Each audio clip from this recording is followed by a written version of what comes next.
Welcome to High Truths on Drugs and Addiction, where national experts bring you facts and answer your questions.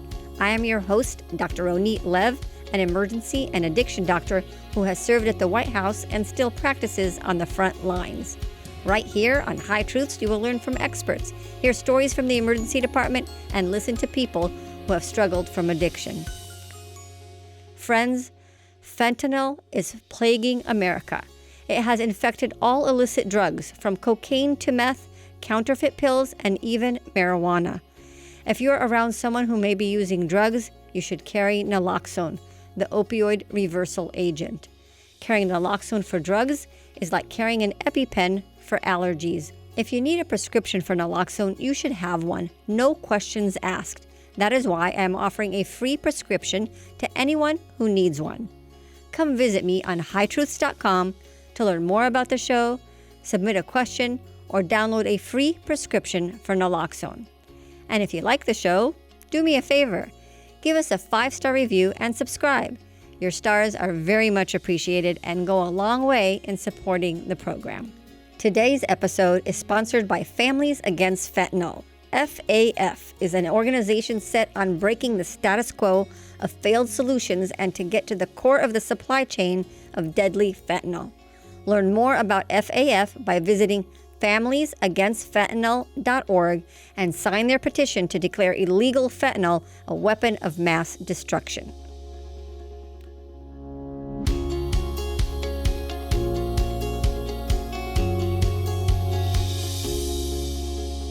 Hello again, High Truth listeners. Get ready for a mental conversation. Mental as in mental health. I'm your host, Dr. Ronit Lev. My emergency department is a mental health and substance poisoning receiving center. We proudly hold that official title, if there was such a thing, but there isn't yet. Regardless of our official and unofficial title, police and ambulance professionals bring us patients who are at their worst crisis. Our emergency department staff includes not just doctors and nurses, but mental health specialists, case managers, social workers, substance use disorder nurse specialists, and substance use navigators. We do all we can to diffuse a crisis, but I know it's not enough. It remains a societal problem, and our hospital remains a revolving door for many patients. The National Survey on Drug Use and Health, NSDUH, publishes an annual survey report. One slide shows an intersection of substance use disorder, SUD, and any mental illness, AMI. The big circle shows 57.8, nearly 60 million Americans, adults, who have any mental illness. And the smaller circle shows 44 million adults who have a substance use disorder. What interests me is the intersection. 44%, almost half of everyone with a substance use disorder has a mental illness. And in people with the underlying mental illness, about a third also have a substance use disorder. The overlap is huge. It tells me that we can't treat one without consideration of the other. Mental health and substance use disorder can be intertwined. And with that, let's hear our question of the day. Hi, my name is Patty, and I've had the pleasure of working with Dr. Lev here for many years in a very busy emergency room downtown. Our emergency department sees many patients who have mental health crisis and drug issues. Several years ago, in order to accomplish the patient demand, we converted our small chest pain center to a locked emergency behavioral unit we call the ERPHealth. It is always full and insufficient for the volume we need. Patients in crisis sadly stay in our regular emergency room bed for many days because there are insufficient community psychiatric beds. My question is, what are some solutions to treating the overlap of substance use disorder and mental health disorders? Thank you, Patty, for being a very diligent, professional, and caring psychiatric liaison to our patients in the emergency department, helping our community, and also for your very thoughtful question. To answer, I invited Eric Gremminger. Eric is the CEO and co-founder of ERPHealth. He is a nationally recognized leader in the behavioral health space. He trains behavioral health professionals around the country on how to use patient-reported outcome measures to personalized clinical curriculums. Eric promotes drug prevention and recovery and is part of the Advisory Council for National Fentanyl Awareness Day. To learn more about Eric Gremminger and ERPHealth, check out the High Truth show notes. Eric Gremminger. Welcome to High Truths. Nice to be here. Thank you for having me. Eric, I realize that we have a lot of different people in common that brings us together for a future great podcast ahead. And but I want our audience to get to know you a bit. Tell us about yourself, your journey, and what brings you to the world of mental health and substance use solutions. Sure. So what brought me here was my experience. 2005, I had an injury, was prescribed painkillers. That kicked off a 5-year addiction that absolutely devastated my life, but not just my life, also the life of my family, friends, coworkers, you name it. It was impacting everybody. Can I ask you as a doctor what your injury was? Sure, it was a knee injury. I was playing basketball and it was pretty, it wasn't a major injury, believe it or not. But did you need surgery or anything like that? As a doctor, no, it wouldn't have needed surgery. But again, we're going back to 2005. So seeing it through that lens, it was. So you went to the ER and they gave you 30 pills? Yeah, right. And that started, and OxyContin was plentiful during that time. I wasn't prescribed OxyContin, but I realized, there might be something better out there, and that the progressive nature of addiction kind of led me down a path to ultimately 80 milligram OxyContin, needing multiple of those a day. And did you get those from doctors? Did they keep No, I didn't get the 80 milligram. I was getting consistent Percocets from the doctors.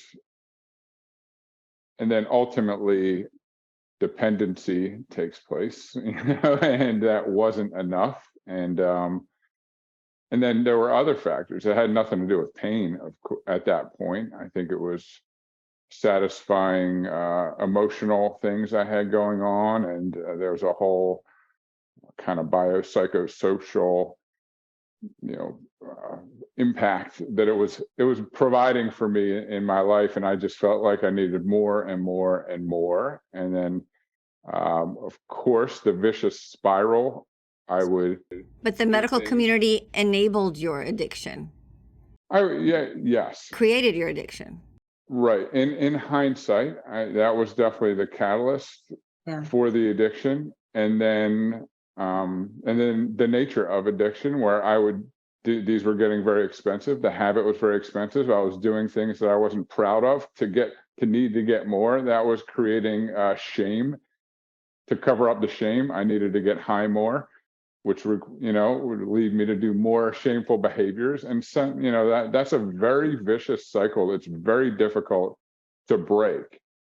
But thinking back, if you had an injury to your knee in 2023 and you came to the emergency department and we said, yeah, you sprained your knee. It doesn't need surgery. It's going to hurt for a few days. Try some Tylenol, Motrin, and some ice. Do you think you would have gotten into that vicious cycle? Or you would still have had the emotional issues you had to deal with, but at least we wouldn't have added, an addiction component. I definitely would not have. And I could point to hundreds of examples of people within my circle, who I know, who went through that same exact thing around the same years. And I don't think it's coincidental when you look at some of the Purdue Pharma cases going on and what these reps were telling doctors, and what's now in hindsight, I mean, you could read the books, it starts to make sense, but we didn't know that. I was just 26-year-old kid who was playing some pickup basketball and hurt his knee. And I trust you all. Right. Well, that's right. And in 2005, we were pushed to do that. And I'm happy to say that I think we've come full circle now and would give you Tylenol, Motrin, and an ice pack. Absolutely. I think it's grown leaps and bounds. And I wonder sometimes, because I've had people, now I work on the behavioral health side, but I'm, working towards an integration with physical health. So I'm, a lot more educated than I was. And I guess this would be a question for you. Is there a case where we're overcompensating, where somebody might need something, but for instance, in my health system, University of Pennsylvania, I'm headquartered in Philadelphia, there's a limit. Like it's with a system wide, where if you're trying to prescribe, it might, I think it lets you know you can't prescribe this amount. Right. They put some stopgaps, and I think that that's important, right? And those are important. There's always exceptions to the rules, but that's how it should be. It should be exceptions. It's not like, oh, everybody could go up to 240 milliequivalents of opiates. No, that's strange. There should be a stop somewhere at 100. Are there people who may need more and legitimately need that? Yeah, but that needs to be an exception. I think it's done a lot to prevent gaming the system, and where people would come and try to get more pills, because at least if there's a stopgap, you're able to ask the questions, the important questions. That's right. And not just prescribe. Right. At the time we were working with the automatic electronic health records of how many pills should be the maximum, because you'd be in the ER and you're writing a prescription, and it used to be the greatest thing we did is we got Kaiser to change there. It used to be automatic 30 pills, everybody got 30 pills. It's like, well, why does everybody need 30 pills? So we got them to change it. We wanted to change it to 0 to make the doctor think every time, because if it's 0, you have to think. But I think we got them to do 20, or we got it less. But to answer your question about have we gone too far, at some point at the beginning we went too far, because I sadly talked to people whose loved one committed suicide when they were cut off from their pain pills. They said, I'm being treated like a drug addict. I'm not a drug addict. I just have pain, and now I can't get my pain medications, and it sent them to the end. And I talked to several people like that. That's going too far. You can't just cut someone off. You got to taper. You have to do something. That's not right. Are we? I don't know. I think we're somewhere near the middle, because I have it both sides. I still have people now come to the ER knowing that they're, needing pain medications, of people calling 911 and they're getting fentanyl from the paramedics 50 times. That's somebody who has a problem, right? So we didn't completely get rid of that. But my entire emergency department is not full of people there for pain, and it was back then. So. Yeah, I think it does come, there's always going to be outliers, but this person-centered approach, patient-centric approach, everybody is an N of one at the end of the day, and we have to do our best to kind of treat them. So Patty's a psychiatric liaison in our emergency department. Our emergency department, we're busy downtown San Diego, with the trifecta of homelessness, substance use disorder, mental health. I would say about half of our ER is that. And Patty works with our people who have a mental health crisis. And her question that I'm posing to you is, what are some of the solutions in treating the overlap of substance use disorder and mental health disorders? Well, I think identification is the first step. There's nuance behind it. That's where our technology really tries to play a role, being an infrastructure where an individual can come in, let's say, to an emergency room setting, and have a way to screen for mental health conditions through this technology, identify alcohol issues, depression, anxiety. Is there a trauma history there? But then have a way, and this is the really important part, to stay in touch with them. So if they're going from the emergency room, and then maybe, hopefully there's a way where we could do a warm handoff to a practitioner, perhaps outside of this, where they could work with them, having a way where they could continue to identify whether or not they're progressing and their symptoms are reducing. I think that's a big thing. And I guess I would be interested in this conversation. You would come to the emergency room. Okay, there are different stages of recovery, whether that's mental health or substance use disorder. Your phase, it's crisis. Let's put out the fire, right? Stabilization phase. You can get a baseline there, or a general sense of what percentage of people come in here have depression, have anxiety, have different types of disorders.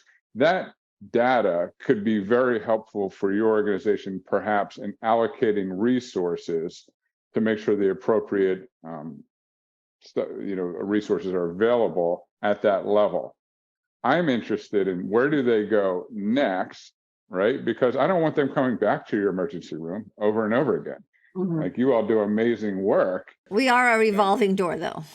I know that's the most, that's the probably one of the more frustrating parts of the job, I would imagine. And you're humans at the end of the day. And Yeah. I've heard terms like compassion fatigue and things like this. And I don't know how I feel about it, but at the end of the day, you're a human being. And if you're treating somebody, they're going out, and then you're treating them again 2 days later. Well, I don't know if compassion fatigue, but also it means that you failed in your job. So every day that happens, I've failed in what I'm supposed to be doing, not to my personal fault, because I'm just not in control. I can't help. I mean, that happens every shift, right? I had this lady last night. I was working last night, just a few hours ago. She obviously is high on meth. She also had some type of trauma. I was trying to get her an x-ray because she had one yesterday, but she was too out of it to get the x-ray. So she came again, and I thought, okay, I'm going to try better. I'm going to give her food and be extra sweet and give her socks. And maybe then I could at least get an x-ray if she broke her hand. And she just took off. So each time it's like a personal failure, and maybe it's not compassion fatigue, but you're also upset with yourself. Right.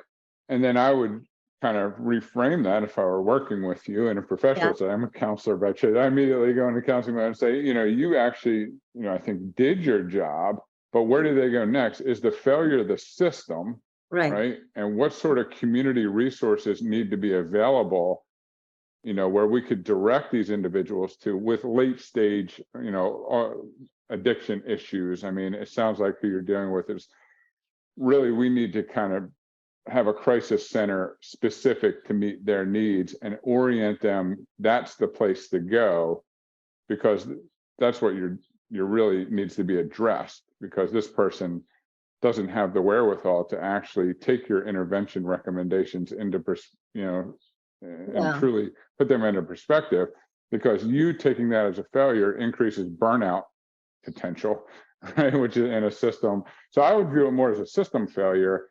And I think an innovative mindset could help with that, from the perspective of what community resources do we have available, that we could create an infrastructure. Like, obviously, ER is always going to be an important component to the health system, but a mental health substance use crisis center specific for that's structurally built around that with the resources to say, you're addicted to methamphetamine, and if you really want help, we could offer you that help, but if you don't, here's a way for you to stay in touch with us, and you're the source of change. I'm a resource for your change.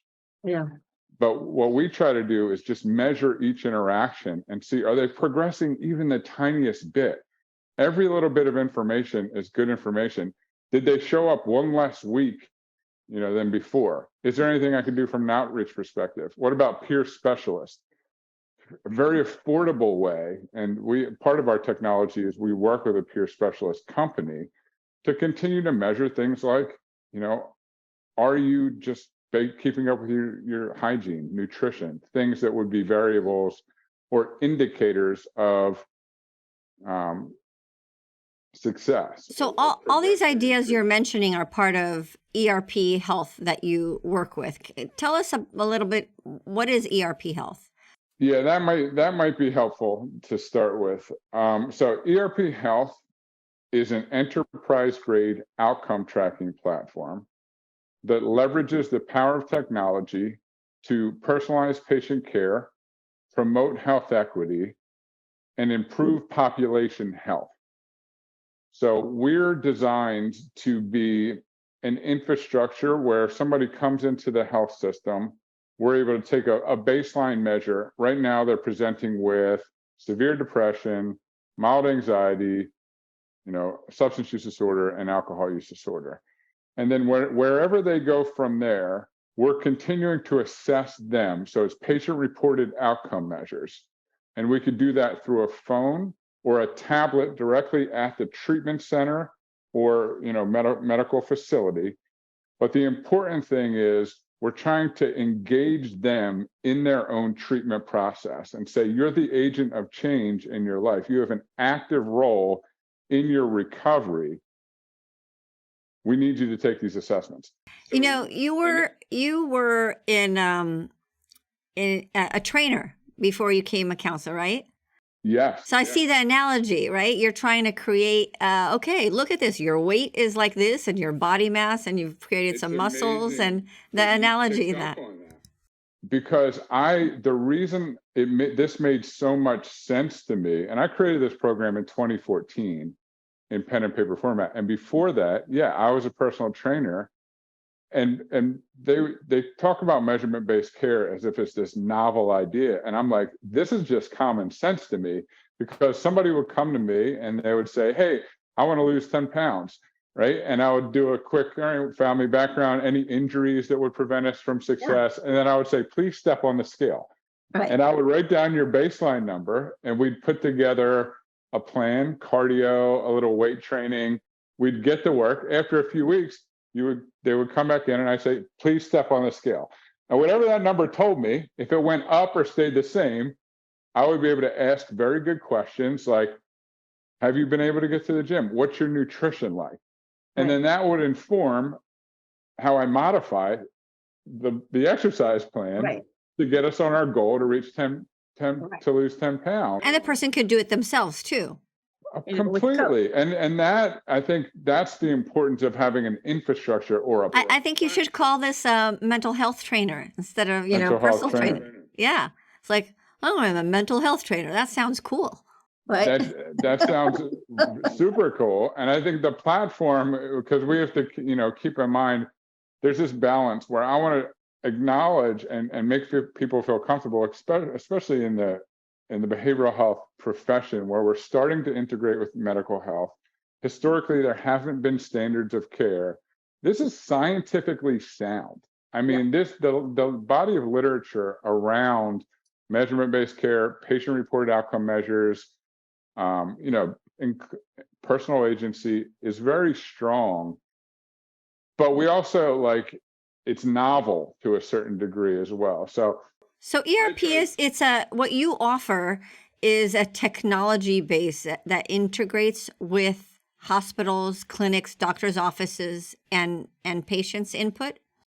Yeah, well, I'm trying to get to that point where it's integrating with the medical profession. Primarily, our customer base would be payer organizations that have a behavioral health network, that want to have a level of management over their network and identify whom is performing well, whom is performing not well, objectively. So like Aetna, Blue Cross, Kaiser. Right, yeah, organizations like this. It's very empowering to them because we're at a point where you're paying for something, but you don't know if it's good or bad, objectively. It's very anecdotal in the behavioral health space. And medical, obviously, we have biometrics, and it's very clear if somebody's A1C is improving, their A1C is improving. We have in our field psychometrically validated scales and screeners that have been proven to be valid and reliable across a range of academic and scientific. Can you give us examples of that? So right. The most common that you would be aware of, PHQ-9, GAD-7. Well, tell us what that is. We don't know what that means. Okay, so PHQ-9 is a depression screener, very commonly used. And again, the main thing about these assessments is they have to meet a certain criteria of validity and reliability to be universally accepted. These have met those criteria. And there's a lot of rigor that goes into the science, but the point is they're trustworthy. So you could come in, it's a brief survey, 9 questions. You take these 9 questions, and it's an indicator of whether you have very low depression, mild, moderate, severe depression. Okay, that's very good to screen at the beginning. I'll use an example of a substance use addiction treatment center. So you send a loved one to an addiction treatment center to get specialty care. There's sometimes a 90% comorbidity rate between depression and anxiety, or depression and substance use disorder. We'll call it opioid use disorder. It wasn't my case. So I went to 2 treatment centers, completed a 28-day treatment center. They cleaned me up, right? Got the drugs out of my system. But the problem was I also had depression. So about 90 days after treatment, my depression would activate. I conditioned myself to self-medicate with painkillers, and then I was right back to square one. So we have to learn to treat these things concurrently, and you can't treat them unless you could identify them. So our system specializes in that. And then this is where it's really powerful, and this is where the innovative measurement-based care technologies are so valuable in the evolution of this field. I could then, from that baseline, say you had severe depression. So when you say value-based technologies, do you mean that screening tool? Measurement-based technology. Okay. So measurement-based care, are you familiar with that term? No, I'm familiar when the government tells me as a clinician, you need to report all these value-based measurements, and then I get dinged because I ordered a CAT scan without clicking the right boxes, even though the patient ended up with a neck fracture, and I get punished for it. Yeah, 2 different things, although relevant, related. So we have value-based care, which is more of a kind of a reimbursement methodology, and then measurement-based care, which is a way to identify, and this is especially important in behavioral health, because remember, we don't have any true objective way to know if what I'm doing is working. Right. So, we need that to a certain degree. So these screeners, PHQ-9 depression scale, you had severe depression, you come to me as a therapist, and in a specialty care addiction treatment center, typically there's groups and residential care. There's some groups and there's an individual session where you're going to meet with me once a week. I'm going to do some form of CBT or DBT, whatever it might be. But I'm going to recommend that you do some things before the next time we meet. Then the following week, I'm going to measure your depression levels again. And that indicator is going to tell me in real time, instantaneously, appear on my dashboard, if the depression went down, just like my personal training days. Is your weight going down? Are you improving or not improving? And it's going to enable me to ask 2 very important questions. Why did the depression go up? What can I do to get it down? Why is this person in preparation stage of change? What can I do to get them into the action stage of change? So it's a very nimble care model, providing real-time data with the technology, enabling me to ask questions to you as an N of 1, patient-centered approach. We throw these terms around, but it's very difficult to do with pen and paper. Technology streamlines that, but then week over week identify that, extrapolate that out from a population health level, and as a payer, you could see, you send your members to care. I have 1,000 members that went across this provider network.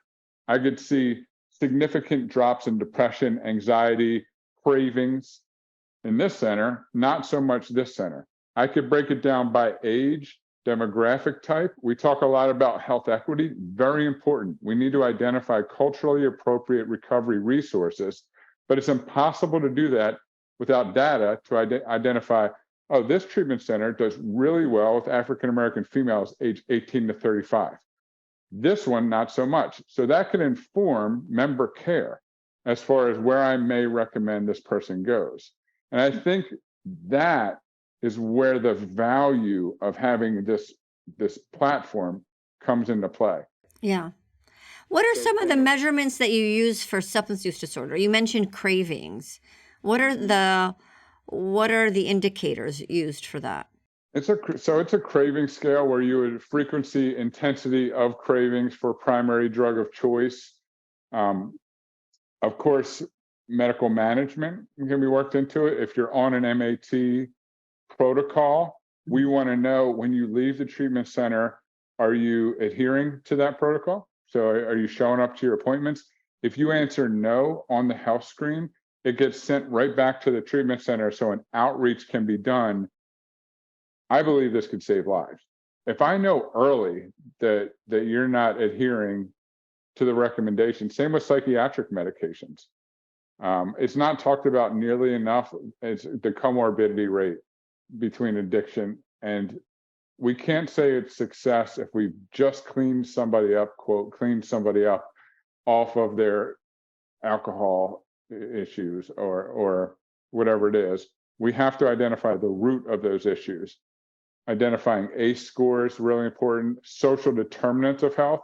If somebody's going back to a community like you work in, are there resources available that would enable them to succeed? You know, are there transportation concerns where I'm assuming that you have a ride to this outpatient recommendation. I'm assuming that you have the nutritional resources within a 30-mile radius of where you live and the financial resources to buy those to manage your, condition. Is drug screen part of it also? Drug screens? Yeah, we use a drug screen called the DAS-10 and the audit. But this is where I'm really excited, and we're in early days with this. And ironically enough, I had a primary care. I had a physical this morning, so I was at my primary care doctor, and this is how it goes. Did you pass your test, Eric? I do really well. I try to take care of myself. So interesting. So we were kind of talking about that. So you just went to the doctor. I see a future where the doctor would say, "Okay, yeah, Eric, your blood sugar is good, your blood pressure, your vital signs are good." Like Senator Patrick Kennedy says, check up from the neck up. How's your depression and how's your recovery? Did your doctor touch all 3 points: physical, mental, and addiction? No, he did not. And I love that checkup from the neck up. And thank you for saying that, because this is how it goes, and this is how it is mostly now. Although they're pushing for this integration of physical and behavioral health, I think it's more or less buzzwords right now. Yeah. But if I would have went to the doctor, we have the tablet there. I could have taken a screen, PHQ-2. So there's a way to just do a quick screener. And if something's noticed, you'll do a more robust battery of assessments. But I'll go, they take my blood pressure, I hop on the scale, and then I sit there literally for 10 minutes and do nothing. I'm on my ESPN app, catching up on the latest scores. I could be taking an assessment right there that would notify them, and then screening, brief intervention, and referral to treatment. These expert models, SAMHSA has proved, significant savings in the healthcare system. Yeah, and they pay. There's a CPT code for the doctor to get paid for doing that. Yes, yeah. So we're pushing, but I had the opportunity to meet with him, and he's amazing, Dr. Stephen Stoll. He's been my primary for years, and he does a fantastic job. So shout out to him. But I mentioned it to him. I was like, hey, I'd love to talk to you about this. And he's like, absolutely. So I think people are open. I think it's about an education process, showing how easy it is. We have an API that integrates with the medical records. That's very important to practitioners, because it sounds like more work.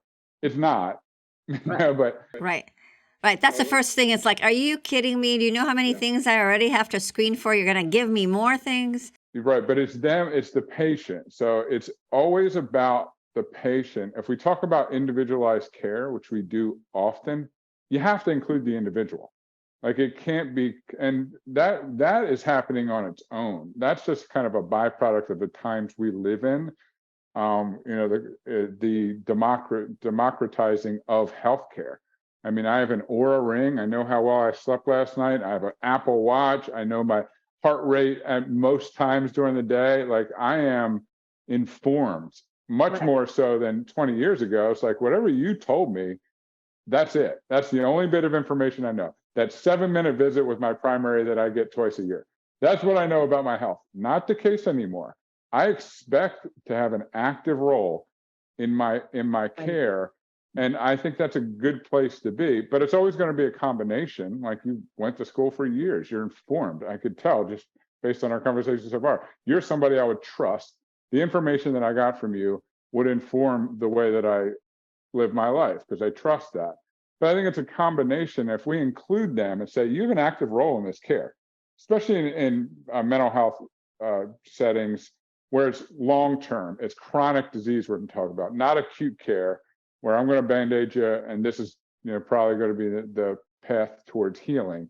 It's like, no, this is a very complex condition. There are going to be ups, there's going to be downs. There are stages of recovery. Within 90 days of addiction treatment, post-treatment, you're very vulnerable to relapse. And there are psychosocial factors that contribute to that. So most people have a phone, like most people have a phone. So if I could come to you, and then we have a whole positive reinforcement, behavioral science. So take us through like an ideal way of using this. I'm thinking, I don't know, the emergency department may not be the place right to start it, right? Where it's too chaotic.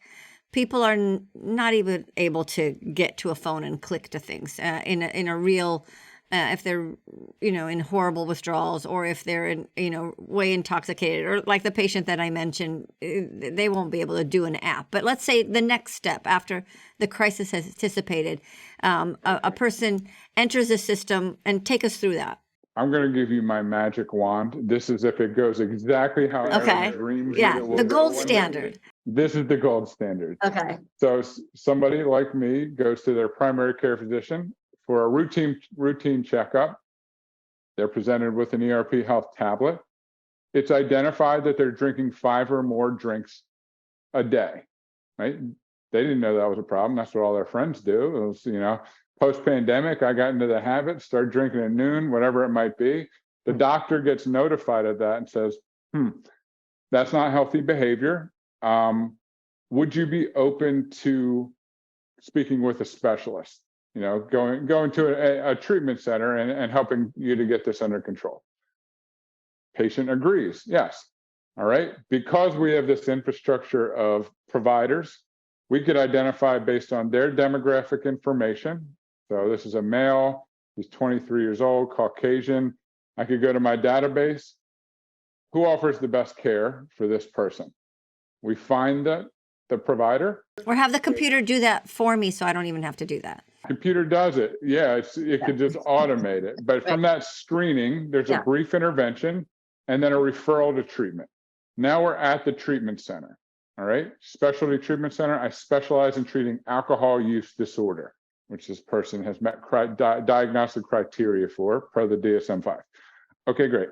I take a baseline. What are your current cravings for alcohol now? How's your depression levels? Any trauma, PTSD symptoms to take into consideration here, anxiety levels. So that's the baseline. Now you're going to go through my 28-day residential treatment center, and I'm going to continue to do these assessments every 2 weeks. And I'm going to factor in the treatments that you're being offered, including your therapist, like the demographic of your therapist. Is this the therapeutic alliance there? I can measure all of these things. Mm-hmm. And then week over week until your 28-day discharge, I'm able to see and modify the care that I'm offering to get you on the right track. So, wow, I see significant, you're not craving alcohol like you once were.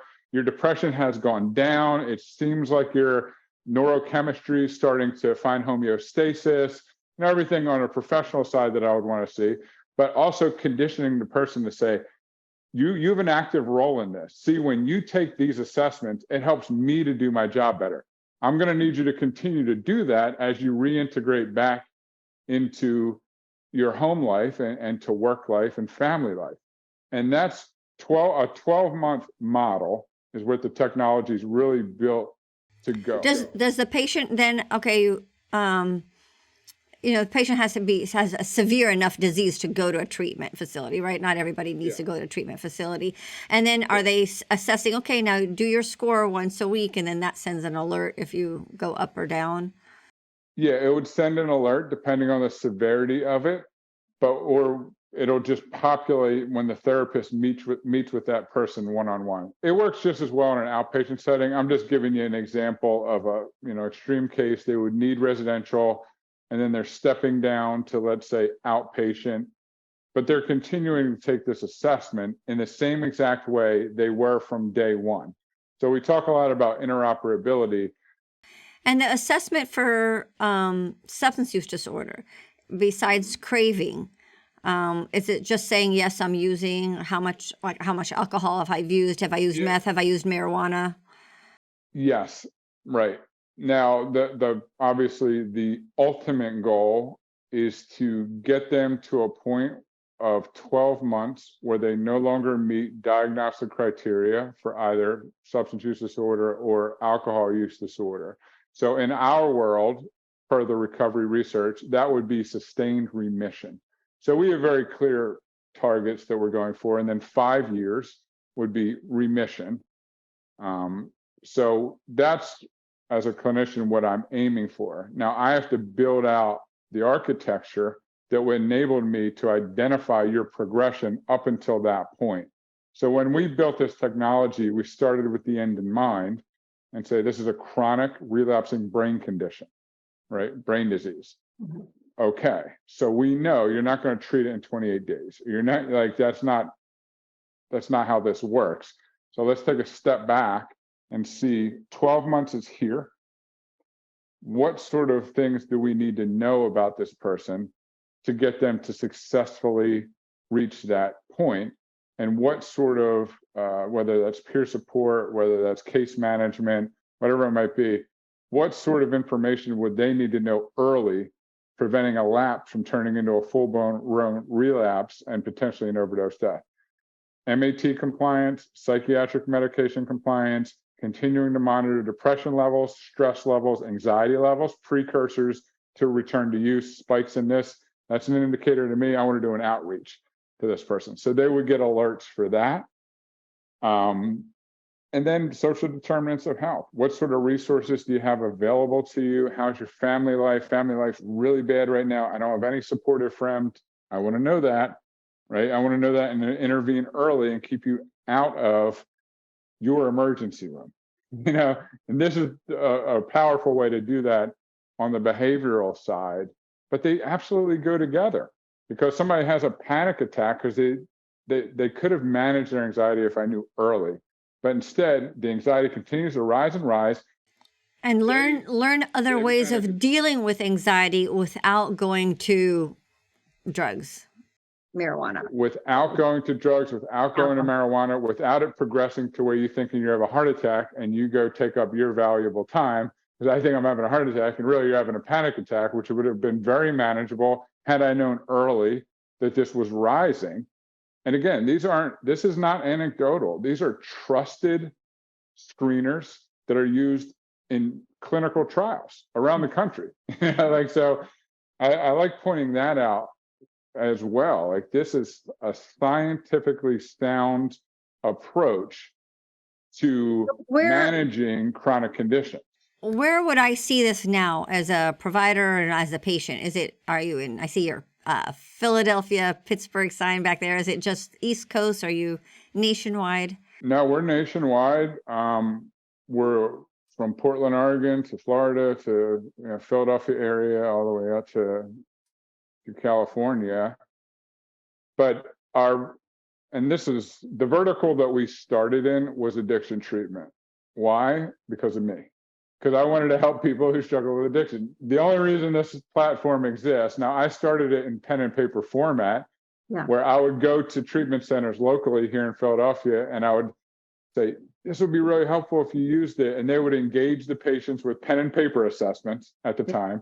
The clinicians would collect them, fax them to me. I would research the findings, put together a statistical analysis by hand of where the community needed the most help, send the results back to the therapist to integrate into care to ensure progress for the patients. That 3-phase system, engage, research, progress, that's what ERP stands for. So that's the acronym of ERPHealth. Nice. And then I met my partner, and he has a technology background. And he's like, I see your passion for helping people. If you do this by hand, maybe you could help hundreds of people. If we turn this into technology, we could help millions of people around the country. And that led to mental health and addiction. And now we're working on contracts with schools. I think this could be really good for youth mental health, semester by semester screenings, acting as a heuristic. Is this at what age group? I would say I'm going for middle school and high school right now, and don't quote me on this. We're not there yet. Very early days with some local Philadelphia schools where it would be high school kids, so 9, 10, 11, 12 here on the East Coast. I don't know if that's the same universal, but that age range where just, hey, take this health screen, basic questions, and get them to identify, hey, you have a test coming up and you're anxious. That's okay. That's normal. But you could see the connection. Now let's talk about it. And let me teach you at that age to self-regulate, not just when it's a crisis. So I wait until it's a complete crisis. I think you should start in middle school. I'm The younger, the better. Middle school. I just think it's such an important time in our country to promote this. I think it's I just love your idea, Eric, because you're talking my language as far as dealing and ending with the problem. So in your case with the prescription opioid overdose, that's how I got involved, because I was getting people addicted with good intentions, right? Because that's what I was taught to do. And I made it a point to reverse that for my profession. And I saw it as we have two populations. One population who are in, like, they had a bucket, literally a bucket of medications. And I'm like, oh my God, what am I going to do with this? I'm not going to fix this. I need to keep you alive. And then I thought, you know what? The next person with a knee injury, we need to train a new generation of Americans not to be addicted to prescription opioids in the first place. And I think we accomplished that. But that was the methodology, by keeping one group of patients alive and the other one primary prevention in the first place. And if we did that as a whole for all substance use disorders, we would have less substance use disorder, less of a prevalence in our country. Unfortunately, I see our country giving mixed messages, about alcohol, about marijuana, about drugs. But ideally, people who have a substance use disorder would be managed, and we would do what you're saying in middle school, young age, teaching kids to acknowledge their anxieties, depression, whatever is going them, and giving them tools to deal without going to drugs, and teaching them to protect their brain until you're 25 years old. It's still growing, right? You want to be strong and build muscle and be tall. You want that for your brain as well till you're 25 years old. And any tools that implement that at a young age is awesome. Yeah, and thank you for the work that you're doing. I think it's really important to have credible doctors really take a stand on over prescribing. And I think the work that you've done has been successful. Like I could see it in my own health system. But in Philadelphia, our very own Ben Franklin has a great quote that I like: "An ounce of prevention is worth a pound of cure." And that's the way I view working with the youth. And these critical periods in brain development. I mean, why aren't we talking about that more? Teach them that. Like, look, your brain's developing. There's phases. Right now, you can learn languages. There's all this amazing opportunity. Yeah, very cool. Put good things in your neuronal pathways. Take advantage of that. It's a superpower, and I think we should talk about that more too. All right, and you only have so many neurons your whole life. You don't get new ones. You can't, you could grow new muscle. You can't get new neurons. So that's really amazing. So the technology is interesting. Thinking about weight and getting on the scale. A few years ago, I did an app called Noom. I think that's very popular. It's cognitive behavioral therapy for losing weight. Right. Yeah. And I'm wondering, I don't know if this is really what your company does, but I could see a cognitive behavioral therapy app for substance use disorder.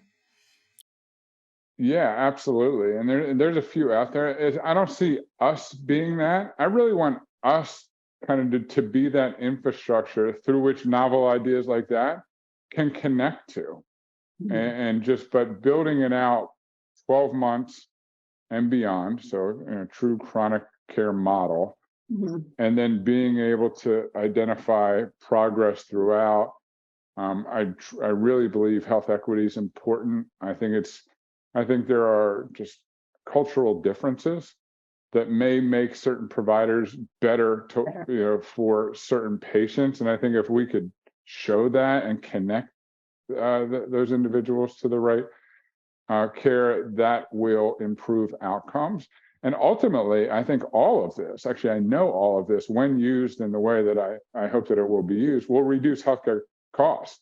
With this debt crisis we're dealing with, 20% of the GDP comes from healthcare costs, but there's not a commensurate improvement in health outcomes. We spend a lot of money, but we're not the healthiest. It's not sustainable. And I think that's because we don't have our finger on the pulse of what's happening, and a data infrastructure like this could really help. And I think it could reduce burnout. We have a treatment center here in Pennsylvania using our system to do better supervision sessions. And they actually presented at a symposium using our data on how he uses it for supervision with his therapist. And that reduces burnout because he's helping them, to grow personally and professionally. And I think that's really important. Yeah. And who pays for the system? Is it the health plans? Is it the providers? It's providers. So depending on who, now in the case of the health plan, that would be our customer because they would want to use it for their provider network. But we do have a model where we would just go right to the individual providers and work with them directly. So insurance systems, but also health systems, Yeah. like those the are two Kaisers primary customers. Yeah. Interesting. That's very cool. So we have some friends in common. Director Carroll, you were just hanging out with him, my previous boss. Tell us what you were doing. Yeah, so Jim Carroll's a great advocate and ally in helping to bring awareness for our platform and how it could be used to improve outcomes. And specifically, we were recently in Palm Beach County, where they're also doing really great work. The drug czar down there is doing really great work to bring awareness to the fentanyl crisis and talk about some prevention opportunities there. So Jim and I were on a panel discussion together, and it was a very productive, solution-focused, outcomes-focused discussion. All right. What are the solutions for fentanyl? Well, it starts with awareness, and then of course the conversation always comes to supply and demand. On the supply side, that's outside of my scope of practice. That's more of the policymakers figuring that out. But on the demand side, it's getting people proper treatment. If somebody gets their hand up and says, I'm struggling, I know that there's these synthetic fentanyl, fake counterfeit pills out there, and one pill can kill. I want to stop. I don't want to use anymore. We need to make sure they're getting personalized care. Like they're truly getting a care process that's measured, that's moving the needle forward. And we could objectively say whether or not that's working, and then offer them a resource like I just described to help them reintegrate back into the system. And again, the role that Jim has played in getting the message out has been profound. He's been a true partner and advocate, and during his time, because he cares. He has the biggest heart. He's the most authentic and genuine person who really believes in that, and to be at that shout out to Jim Carroll, prior drug czar. But Eric, I wonder if I can nudge you that when you're talking about demand and you talk about people who want help need to be able to get it, there's a lot of talk and a lot of money on that. There's less so on the prevention. Your friend Benjamin Franklin, and I would just put in the same sentence that just like the two populations, this is how we did it with opioids. It's how we did it with tobacco. We managed the people who have a problem, but we stopped the pipeline. If we don't stop the pipeline, and that means talking about mental health like you are, it also means about talking about marijuana. I put in the word marijuana when we talk about fentanyl because I haven't met a single person who didn't end up either dying or overdosing on fentanyl that didn't start priming their brain at a very young age with marijuana. Yeah. So I stick that in there as well. I agree. We were having a conversation actually about this, Jim and I, yesterday over dinner, and it was. So I sit on the board of an organization called Prevention Plus, New Jersey, right over the river here close by in New Jersey, and we talk to middle school kids about this topic and hopefully prevent them from doing it. A few years ago, and I've done this for years. A few years ago, legalization of marijuana in New Jersey. Well, you don't realize it, but that sends a message. We tend to equate legalization with it must be healthy. Now, I try to combat that with my message now to say, from a biological standpoint, the law doesn't matter. Like, this will impact these critical periods in your proper brain development. You're introducing a depressant to your central nervous system. That's going to disrupt your development, but it doesn't help, when the state comes in and says, this is now legal, recreational use, legal across the board, and then medicinal use. It subconsciously you don't realize medicinal use. Yeah, and in quotations with air quotes, because if something was a medicine, it would be you'd get a physical exam and vital signs and drug interactions and all the things that I need to do to prescribe you buprenorphine or to prescribe you amoxicillin doesn't happen when people say, oh, here's your medicine. And I believe I'll trust you on that. Like, I'm not educated enough to speak on that, but I could tell you without a shadow of a doubt, when it comes to preventing, these prevention efforts, it's not helpful to have the legalization as widespread as it is, because it gives a different message. It actually negates the message. But I think we can deal with that. I don't think as a country we're spending enough money on that, right? That if we really want to stop the pipeline, I mean, we're putting a lot of money, billions of dollars, on treatment and harm reduction. Of course, that's important, but we're not stopping the pipeline. And if we wanted to do that, it's not about legalization or decriminalization. We'll all agree on that. It's about educating at a very young level to deal with life challenges and to avoid drugs. Tobacco is legal also, but we were able to teach people that that's not healthy, right? We actually put a stigma on cigarettes, right? And then we can have a discussion about that as well. But there's a whole national campaign about stigma. Don't stigmatize the human being. Of course not. We're all humans. We have our, good parts and our bad parts, and we have a health challenge. We want to help you with that with compassion, without stigma. But I don't think that means taking the stigma away from drugs, the drugs themselves, because then we just perpetuate the pipeline. I would vote yes to deploying more resources towards the youth.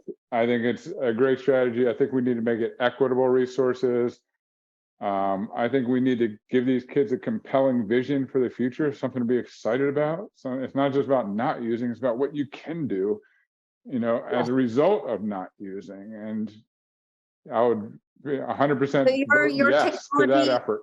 You see yourselves being in schools and having kids can take a little self-assessment at a young age and continue it, throughout school, just like they do for physical education, right? We say, hey, how fast can you run a mile, and how many, pull-ups can you do to get that presidential? We'll call it a wellness check-in. Yeah, and it's just wellness. It's not mental it's overall. It's a holistic perspective. Yeah. But if as much emphasis as we put on physical health, we have to start putting on mental wellness. And I think teaching them that age, conditioning them to identify exacerbations and symptoms, which in most cases are going to be quite normal. But if you have these school counselors for a reason, they're not crisis counselors. They're counselors. And if I could identify some stuff earlier with data in a confidential setting, like what you talk about, you could, that's not going to get out to everybody. But if you're dealing with some heavy stuff, like maybe there's something going on at home, there was a divorce, and you're internalizing that. Well, we know now that's just a recipe. It's going to come out at some point.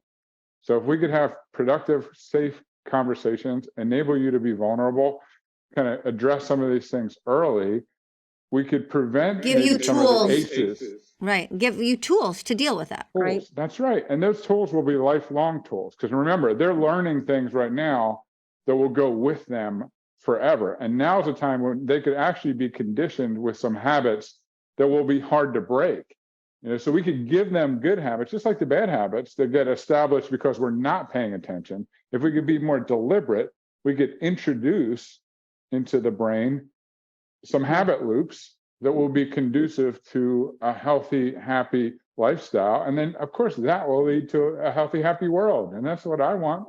Yeah, that's right. And there are studies. I've done a podcast with people who do blueprints, who look at these types of interventions in a randomized controlled trial and show that these interventions at a young age pay off dividends downstream in mental health and substance use disorder, in violence and academic achievement, by putting that investment. So I applaud you for that effort. And it's beautiful that it comes from your personal experience in making the world a better place. I love that. Fentanyl Awareness Day. You mentioned that you are on is it a national? It's national. Yep, May 9th. So it's coming up. Yeah, and we're past 2 years we've done it. This will be the second year that we've done it, and part of the advisory council and some really highly educated, compassionate individuals who donate their time and try to bring awareness to this horrific epidemic. How do you commemorate? What's the best way to commemorate? Although every day these days is Fentanyl Day, but yeah, you could go to Fentanyl Awareness Day. The organization who started it is called Song for Charlie, out of California. Yes, yeah. And we had him on the podcast, Ed. Yeah, amazing man, turning pain into purpose. And actually, Jim put me in touch with him. So that's how I ended up on this advisory council a few years ago. And, in addition to preparing for this day, and they put on, there's a whole list of different educational events scheduled for that day. We have an expert fentanyl panel that we've been kind of working on, a little breakout group to put out information regarding misinformation about fentanyl, which is an abundance of that, and kind of what people can do to be informed. And it's ever changing. That's the thing. When of course we need Narcan. Narcan should be in every first aid kit. Hopefully it will be soon. Done a good job there. But what else? What's next? Now we got Trink. It's just always. Well, there's always something new, right? Always something new. So what can we do to get to the root of it? What's the driver of this? And we'll go back to your prevention. Right. Going upstream to do that. Yeah. Right. You got to do both. Pediatricians, working with them, 2 out of every, and actually learned this from Dr. Scott Hadland, who's a pediatrician, I think head of pediatrics at Harvard Medical School. So very educated, knowledgeable on this topic. He pointed out that 2 out of every 5 youths that have fatal overdoses had a mental health condition. So what if we could identify that mental health condition early and treat it? Would it have led to drug use? Who knows? But let's put the protocols in place anyway. Let's set it up where it's just standard teaching these kids at that level. I think the school's more impactful now, but why not have it at every level of medicine? Yeah, so the pediatricians follow these guidelines. And years ago, I wrote, and part of it was accepted to their guidelines, kind of like when kids are crawling, teach parents to lock up the cabinets, right? So I said when kids, before they go to middle school, they should be screened about, pills around at your house, lock them up at your house and grandma's house, and, and screen about mental health issues. And also, while you're getting a family history about cancer and diabetes, include a family history for substance use disorder as well. Absolutely. I mean, it's great that we're having this conversation. It needs to be now. I mean, this is a major problem. 110,000 overdose deaths. I don't think those numbers tell a real story, because of that, I don't know what it is now. I think it was 110,000. Times that by 4, because these people have mothers, fathers, brothers, sisters, and guess what? Their lives get completely changed. And they become, I'm going to dedicate my life oftentimes to raising awareness for fentanyl. So it's right. And death is a tip of the iceberg. For every person who dies, there's many more who are or have a substance use disorder and are suffering, right? And taking up emergency rooms and costing like the system so much money. So we need to make this top priority, mandates, policy around it. So I'm hoping we get there. I'm an optimist by nature. I mean, I've seen some change.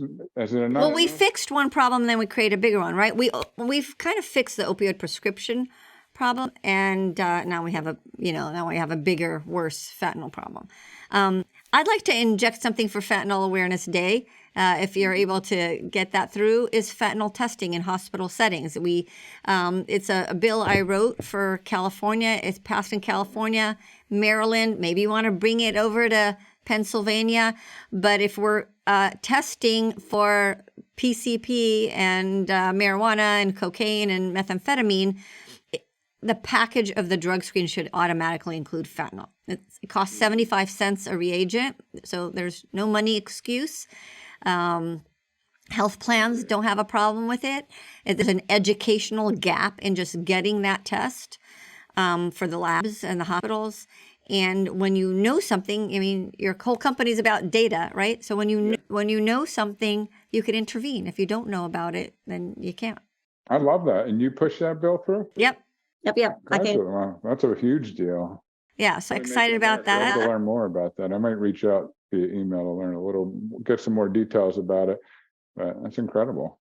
And I agree, that should be omnipresent. So in California, the bill passed, and so now every hospital in the state, if they do a drug screen for whatever reason, we're not telling people to do drug screening. So this is not mandatory drug screening. It's still between the doctor and the patient. But if you're going to do a drug screen in the hospital setting, it will include fentanyl.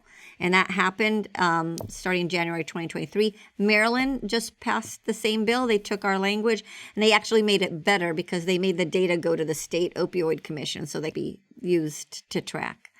Yeah. So that's great. Well, Eric, thank you so much. Well, what an inspirational story you have in your personal journey and making that really to make our whole healthcare system and make America better, healthier, mentally and physically. So I love that. I want to say thank you to Patty for your question, as well as for your treatment and compassion for our emergency patients who are at the peak of crisis. Too much to be able to, I think, even hold an iPad and make an assessment that, we really have, the extreme population, and happy to be able to do that. People always say we want people to prevent them from coming to the emergency department because they don't have a problem in the first place. But we'll always be there as a safety net for society, no matter what problem society throws to us. We're like the canary in the coal mine. And thank you, Eric. Thank you for having me on, and thank you for the work that you do. It's really important work. Great, thank you. And shout out to all our friends, Jim Carroll, Rocky Heron, that kind of put us together here. Mm-hmm. Thank you for listening to High Truths on Drugs and Addiction, where national experts bring you facts and answer your questions. This week's episode would not be possible without the generous support from our sponsor. A sincere and warm thank you to FAF, Families Against Fentanyl. Visit familiesagainstfentanyl.org and sign the petition to declare illegal fentanyl a weapon of mass destruction. Make drug dealers think twice and 3 times before peddling killer drugs. Our producer is Dave Rivas from Davey Boy Productions. I am your host, Dr. Ronit Lev. We hope we brought your day a little bit more high truths.